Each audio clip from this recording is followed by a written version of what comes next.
Welcome back. Today I'm going to talk about the tools and supplies that you will need when making chain bracelets. Some of the tools and supplies are the same that you used for the stretch bracelets, and then some of the things will be new. So let's talk about tools first. You're going to need a bead mat.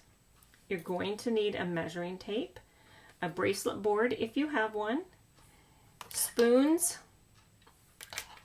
for scooping your beads, tweezers for various reasons, picking up beads, moving things around. You're also going to need beads and charms if you have some, jump rings, and clasps. Okay? Then the new tools that you're going to need are, you're going to need round nose pliers. I'll talk more detail in just a minute. This is just running through the list. Flat nose or needle nose pliers, and flush cutters. You're also going to need chain, head pins, and eye pins. And I will make a PDF available for you so that you can see the same list that I am looking at. All right. So the things that we've discussed before, I don't think we need to go over those again. So let's talk about the things that are going to be new.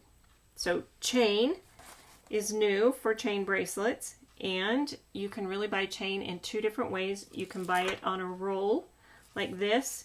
This roll has 6 yards of chain on it, or you can buy shorter lengths, and these come in various sizes. They're in small packages, and they'll be with the other findings that are being offered at a store. So it comes in different colors. You can buy silver, you can buy gold, comes in copper, gunmetal. You can buy a 14 karat gold. You can buy just plated gold. So it's totally up to you what kind of chain you want for your chain bracelets.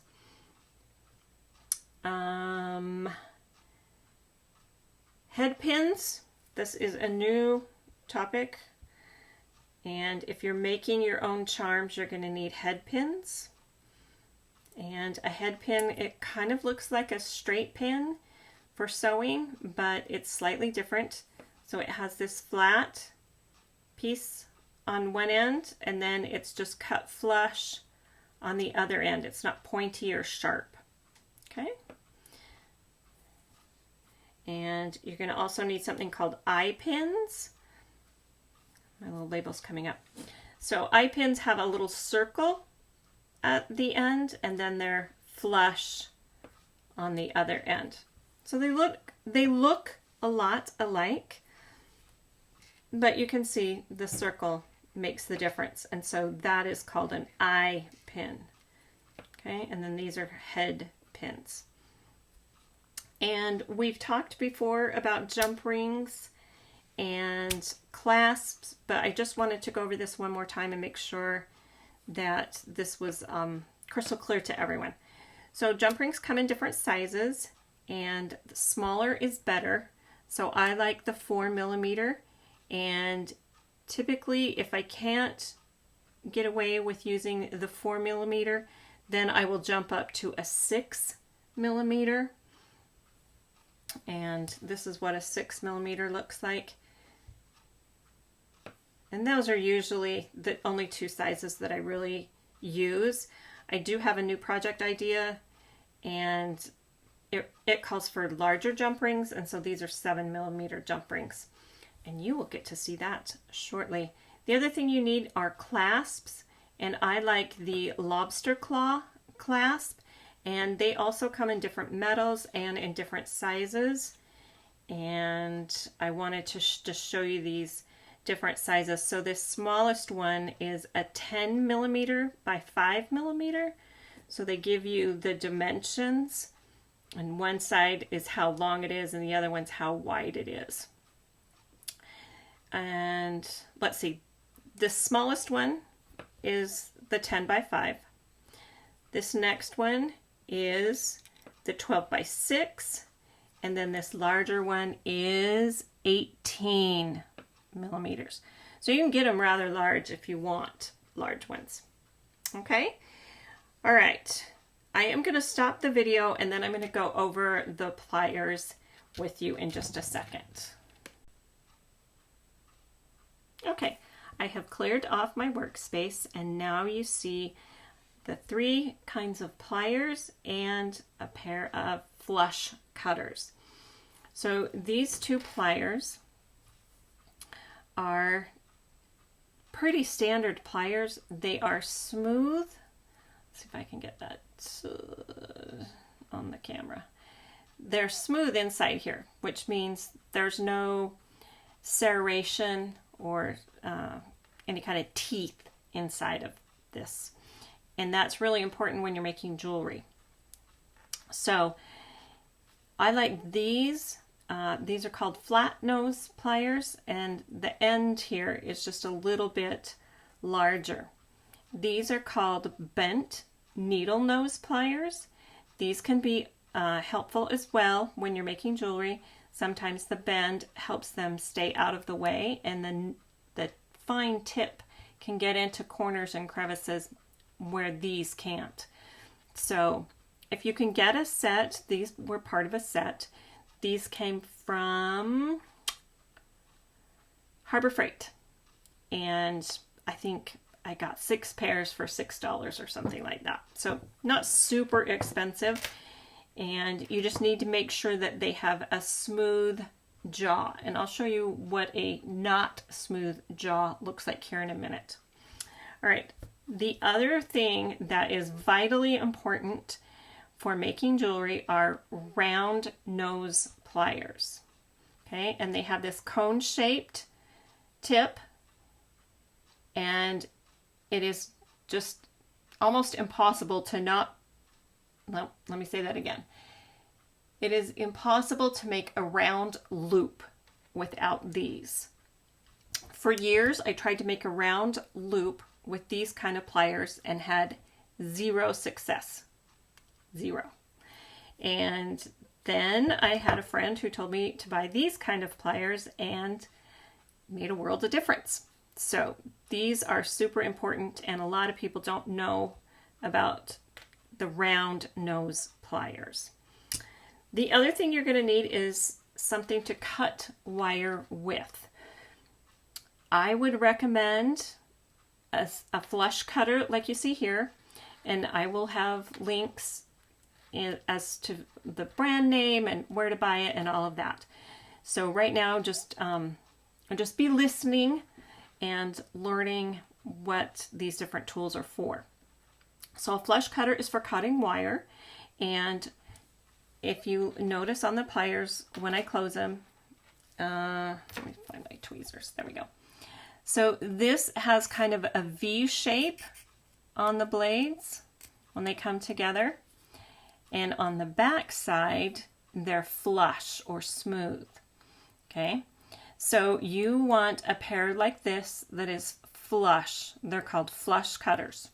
Okay, and this side goes towards your jewelry piece. So when you're trimming your wires, you want that to have a nice flat edge and not a V-shaped edge. Okay, so a nice straight edge will meet the other piece of wire when you wrap it around something, and it will look much cleaner. When you have that V shape on the end of your wire, it doesn't align quite as nicely and it doesn't look as neat and tidy. Okay, so you need some pliers and they need to have a smooth jaw. So I want to show you some pliers that do not have a smooth jaw.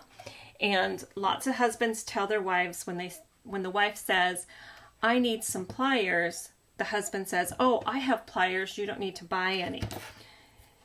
Most likely, your husband's pliers are not going to work. Your husband's pliers will probably look something like this. This is a pair of pliers from Home Depot. These are nice to have for cutting thicker wire, and that will just save the blade on these cutters for your small thin wires that are easier to cut, and these will stay sharp longer if you have a pair of these. So if your husband has a pair of these and wants to give them to you, gladly accept them, but you're also going to need a pair of these flush cutters. So I just want to kind of run through the anatomy of pliers.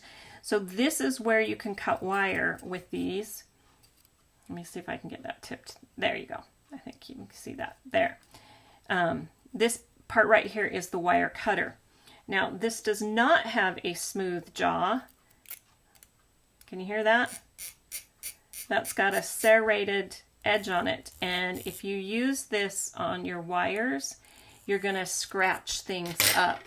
So the kind of wires we're talking about are these head pins, and this will leave marks on your wire and they'll be all scratched up, and you won't like how it looks. Okay, so these are nice to have, like I said, for cutting larger wire and doing some kind of general things. But for the most part, you're going to use the flush cutters. And I have one other big monster pair. And I actually had somebody bring these to class one time, or a pair that looked really similar to this. And her husband couldn't imagine why these weren't going to be good pliers for jewelry making. But I just want you to look at the size of these compared. Okay, so most women have smaller hands, okay, and these also will spring open. You see that spring action? These won't do that. So when you need to open these, you have to physically pull them back open. And so when you're manipulating something, you have to kind of do this with them, and that gets to be awkward. Okay, these also have a cutter on them right here, and they also have the serrated jaw. Let's see if I can get that. Can't seem to get that to really show up on this. There we almost go. Okay, so this serrated edge, again, that will scratch up your wires. Okay, now I do have these on my craft table. I use these for cutting things like dowels, and I don't know what else I would use them to cut with. Okay, so if your husband has these and wants to let you have them or keep them in your work area, great. You can find a use for them, but you're also going to need these other tools as well. Okay? All right. That's it for the tools.